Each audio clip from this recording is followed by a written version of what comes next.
Supreme court ने दिया ऐतिहासिक आदेश, ईडी के उड़े होश। सवाल यह है कि अब क्या होगा। जी हाँ, सुप्रीम कोर्ट का ऐतिहासिक आदेश है और ऐतिहासिक आदेश जो है वो इसलिए भी है क्योंकि सुप्रीम कोर्ट की जो व्यवस्था है, आपको सबको पता है, संवैधानिक एक व्यवस्था चलती है सुप्रीम कोर्ट में। संविधान के अनुसार सुप्रीम कोर्ट चलता है, संविधान के अनुसार चलता है। संविधान ने बहुत सारे हमको अधिकार दिए, बहुत सारे हमारे कर्तव्य भी निर्धारित किए गए सुप्रीम कोर्ट संविधान के द्वारा, और उन सब की देखरेख की जिम्मेदारी, उनकी गार्जियनशिप सुप्रीम कोर्ट को सौंपी गई।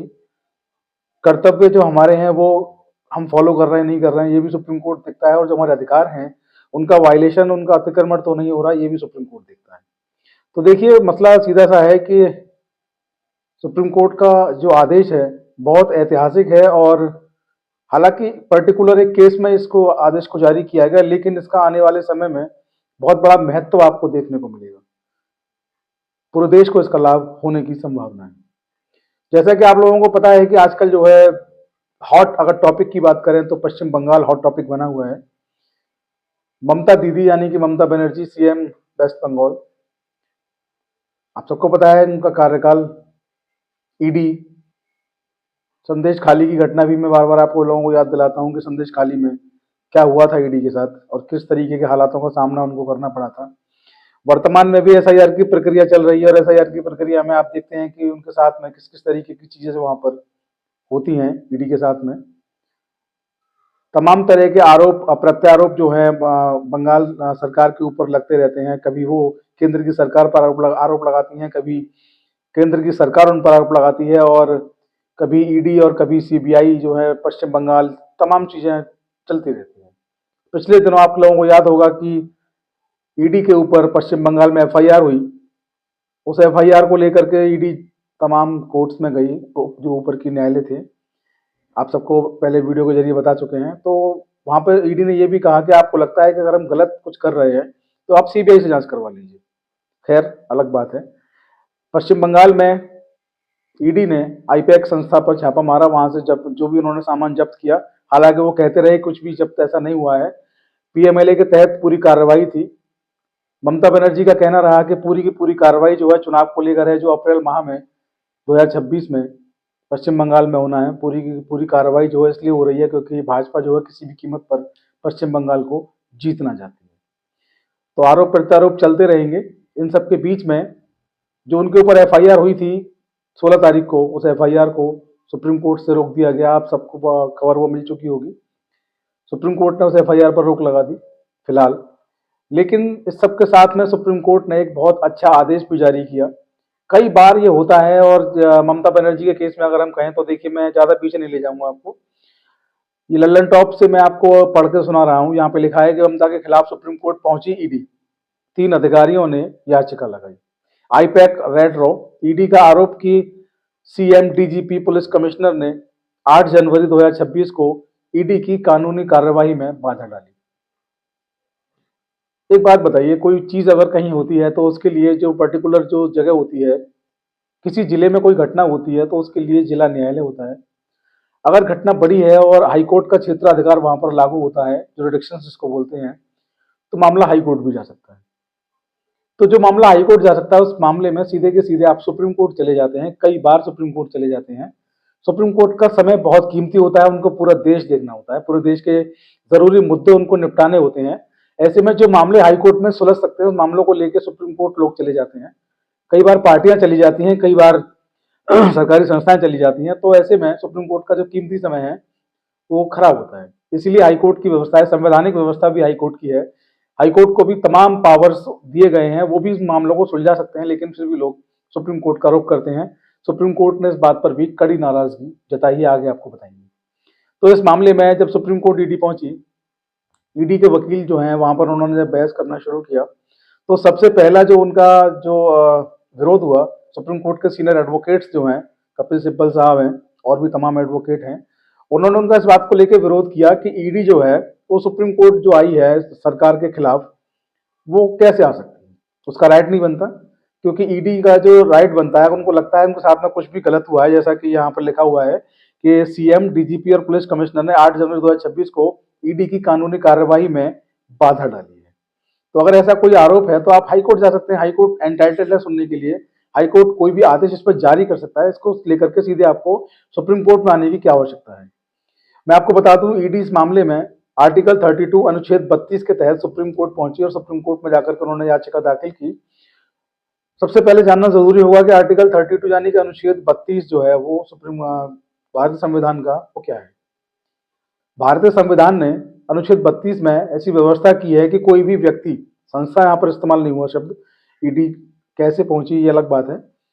उन्होंने कहा कि कोई भी, वहां लिखा गया है कि कोई भी व्यक्ति जो भारत का नागरिक है, उसके मूल अधिकार उसको लगता है कि हनन हो रहा है, या उसको लगता है कि किसी और दूसरे व्यक्ति के भी मूल अधिकारों का हनन हो रहा है, फंडामेंटल राइट्स, किसी व्यक्ति के मूल अधिकारों का हनन हो रहा है, चाहे वो उसके स्वयं के हों, चाहे वो कोई व्यक्ति देख पा रहा है कि किसी दूसरे व्यक्ति के मूल अधिकारों का हनन हो रहा है, चाहे किसी एक व्यक्ति के, चाहे किसी वर्ग के, चाहे किसी समाज के मूल अधिकारों का हनन हो रहा है, ऐसे मामले पर आर्टिकल 32 जो है, अनुच्छेद 32 जो है, आर्टिकल 32 भारतीय संविधान का, उसको लेकर के सुप्रीम कोर्ट में सीधे जनहित याचिका लगाई जा सकती है।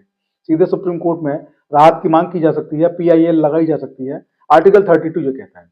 लेकिन ईडी ने आर्टिकल 32 में ये एप्लीकेशन दी, याचिका वहां पर उन्होंने लगाई और ये मांग की कि सरकार के ऊपर कार्रवाई की जाए, ममता बनर्जी के ऊपर कार्रवाई की जाए कि उनकी सरकार ने जो है ईडी को परेशान किया, काम उनको करने नहीं दिया। खैर, उनकी जो FIR थी सुप्रीम कोर्ट ने उसको रोक दिया फौरी तौर पर। इसी से जुड़ा हुआ एक दूसरा मसला जो है बॉम्बे हाई कोर्ट का जो है वो निकल करके आ रहा है। लाइव लॉ से हमने कुछ रिपोर्ट्स यहाँ पे कलेक्ट की हैं। बम्बई हाई कोर्ट का मसला था, बम्बई हाई कोर्ट में मसला पेंडिंग था, जैसे कि ये मसला पश्चिम बंगाल के हाई कोर्ट में, कलकत्ता हाई कोर्ट में पेंडिंग था, लेकिन फिर भी सुप्रीम कोर्ट पहुंच गई ईडी। सेम इसी ही मैटर में दूसरी जो पार्टीज हैं वो सुप्रीम कोर्ट पहुंची हैं और यहाँ पे लाइव लॉ की रिपोर्ट है कि अनुच्छेद 32 का बढ़ता दुरुपयोग चिंता का विषय। सुप्रीम कोर्ट ने ये टिप्पणी की है। सुप्रीम कोर्ट ने शुक्रवार को उन याचिकाओं पर कड़ी नाराजगी जताई जिनमें लंबित मामलों के बावजूद सीधे संविधान के अनुच्छेद 32 के तहत अदालत का रुख किया जा रहा है। कोर्ट ने इसे अपने अधिकार क्षेत्र का घोर दुरुपयोग भी करार दिया। सुप्रीम कोर्ट की जस्टिस BV नागरत्ना और जस्टिस उज्जवल भुइयां की पीठ ने अनुच्छेद 32 के तहत दायर एक रिट याचिका को खारिज करते हुए उसी विषय से जुड़ा मामला पहले से बॉम्बे हाई कोर्ट में लंबित होना बताया। सुनवाई के दौरान जस्टिस नागरत्ना ने अनुच्छेद 32 के तहत बढ़ते दुरुपयोग पर चिंता भी जताई। उन्होंने कहा कि इस तरीके की याचिकाओं की संख्या तेजी से बढ़ी है। अब तो मामूली बातों, यहाँ तक कि स्थगन यानी कि एडजॉर्नमेंट जो होता है उसको, ऐसे मुद्दों के लिए भी लोग सीधे सुप्रीम कोर्ट आ रहे हैं। आगे जो है उनकी टिप्पणी है कि अनुच्छेद 32 का दुरुपयोग हो रहा है। हर बात पर एक स्थगन के लिए भी अनुच्छेद 32 के तहत याचिका दायर कर दी जाती है।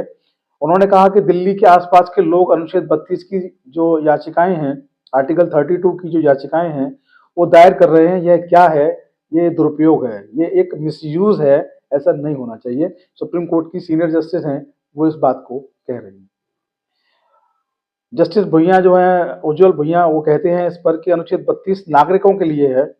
जस्टिस नागरत्ना ने स्पष्ट किया कि अब कोई मामला पहले हाईकोर्ट में लंबित है तब अनुच्छेद 32 के तहत याचिका दायर करना दुरुपयोग की श्रेणी में आता है। देखिए, बहुत बड़ी बात उन्होंने कही है। यदि कोई मामला हाई कोर्ट में लंबित है, उसी मामले को लेकर अनुच्छेद 32 के तहत आप सुप्रीम कोर्ट जाते हैं तो ये अब दुरुपयोग की श्रेणी में आएगा, आता भी है, आएगा भी। उन्होंने टिप्पणी की है। और आप याद करिए ममता बनर्जी के केस में ईडी ने क्या किया, मामला हाई कोर्ट में लंबित था लेकिन फिर भी वो सुप्रीम कोर्ट चले गए। तो देखिए यहाँ पे लिखा है आगे कि जब याचिकाकर्ता के वकील ने हाई कोर्ट जाने की अनुमति मांगी। देखिए, बड़ी इंटरेस्टिंग बात है। आप हाई कोर्ट जा सकते हैं, आप हाई कोर्ट में हैं भी या नहीं गए, सीधे सुप्रीम कोर्ट आ गए, आप हाई कोर्ट जा सकते हैं। तो अब वो जो एडवोकेट हैं वो कहते हैं कि साहब हमें हाई कोर्ट जाने की अनुमति दे दीजिए। बड़ी अजीब सी बात है। आप हाई कोर्ट जाना चाहते हैं तो सुप्रीम कोर्ट से अनुमति लेने की क्या जरूरत है? आपको अपने केस को विड्रॉ करना होता है, नॉट प्रेस करना होता है, उसके बाद आप हाई कोर्ट का रुख कर सकते हैं। और हाई कोर्ट से आप सेटिस्फाइड नहीं होते हैं उसके बाद ही आपको सुप्रीम कोर्ट जाना चाहिए। ये लॉ है। सेटल्ड लॉ ये है कि पहले आप हाई कोर्ट जाइए, हाई कोर्ट में अगर आपको लगता है कि आपको न्याय नहीं मिला, जो ग्रीवेंसेस आपके थे वो पूरे नहीं हुए, उसका सुप्रीम कोर्ट का रुख आप कर सकते हैं। तो ये कहते हैं कि साहब हमें हाई कोर्ट जाने की अनुमति दे दीजिए। तो इस पर जस्टिस नागरत्ना जो थी, BV नागरत्ना, नाराज हो गई। उन्होंने टिप्पणी की कि आप सुप्रीम कोर्ट से सलाह मत लीजिए कि आपको कहाँ जाना है। आपको जहां जाना है वहां जाकर आवेदन दाखिल कीजिए, हमने आपकी स्वतंत्रता छीनी नहीं है। बड़ी टिप्पणी है, सुप्रीम कोर्ट की सीनियर जस्टिस हैं इसलिए टिप्पणी और बड़ी हो जाती है। वो कहती हैं कि सुप्रीम कोर्ट से सलाह मत लीजिए, जहां आपको जाना है वहां जाइए, अपनी याचिका दाखिल कीजिए, हमने आपकी जो स्वतंत्रता है उसको छीन नहीं रखा है। आदेश ने अपने आदेश में पीठ ने साफ शब्दों में कहा कि याचिका अदालत की प्रक्रिया का दुरुपयोग है। कोर्ट ने यह भी आदेश दिया कि अनुच्छेद 32 के तहत दायर याचिका इस न्यायालय और कानून की प्रक्रिया का घोर दुरुपयोग है, इसलिए इसको खंडित खारिज किया जाता है। तो देखिए, सोच करके देखिए, न्याय व्यवस्था जो है वो अपना काम कर रही है। सुप्रीम कोर्ट, जिसको कि पूरे जो देश है, पूरे देश के जो हाई कोर्ट्स हैं, उनके जो ऑर्डर्स होते हैं उनसे लोग सेटिस्फाइड नहीं होते हैं तो सुप्रीम कोर्ट में याचिका दाखिल करते हैं। उनको भी सुनना है, अर्जेंट मैटर भी उनको सुनने हैं, और पब्लिक इंटरेस्ट की चीज़ें जो स्वतः संज्ञान की चीज़ें होती है उनको लेकर भी उनको सुनना है। इसके अलावा कोई भी देश का कोई भी नागरिक सीधे उनको लिख सकता है सुप्रीम कोर्ट में जब उसके फंडामेंटल राइट का वायलेशन होता है, उनको भी उनको सुनना है। तो सुप्रीम कोर्ट आप सीधे क्यों जाते हैं? आप हाई कोर्ट होके जाइए। आपको हाई कोर्ट का रास्ता खुला हुआ है। हाई कोर्ट, अगर आपको लगता है कि हाई कोर्ट ने न्याय नहीं किया, आपको लगता है कि हाई कोर्ट के आदेश में मुझे जो मिलना चाहिए था न्याय वो नहीं मिल पाया है, उसके बाद आपका रास्ता खुला हुआ है, सुप्रीम कोर्ट आप जा सकते हैं। तो इतनी जल्दबाजी क्यों? केसेस की पेंडेंसी देखिए, देश में कितने केस पेंडिंग हैं, उसके बावजूद आप लोग सुप्रीम कोर्ट की पेंडेंसी और बढ़ा देते हैं। चिंता की बात है। और यहाँ पर चिंता की बात इसलिए भी है कि सरकारी संस्था, केंद्रीय संस्था, बड़ी संस्था जो है, ईडी जैसी संस्थाएं भी सीधे सुप्रीम कोर्ट पहुंच जाती हैं, कभी सीबीआई से सुप्रीम कोर्ट पहुंच जाती है। ये गलत है, ये ट्रेंड नहीं होना चाहिए। आपको हाई कोर्ट के रास्ते खुले हैं, आप पहले हाई कोर्ट जाइए, और हाई कोर्ट में आपको न्याय नहीं मिलता है उसके बाद आप सुप्रीम कोर्ट जा सकते हैं। तो आज की वीडियो में इतना ही। आप लोग बने रहे हमारे साथ, वीडियो को फॉरवर्ड शेयर करना ना भूलें। जय हिंद, जय भारत।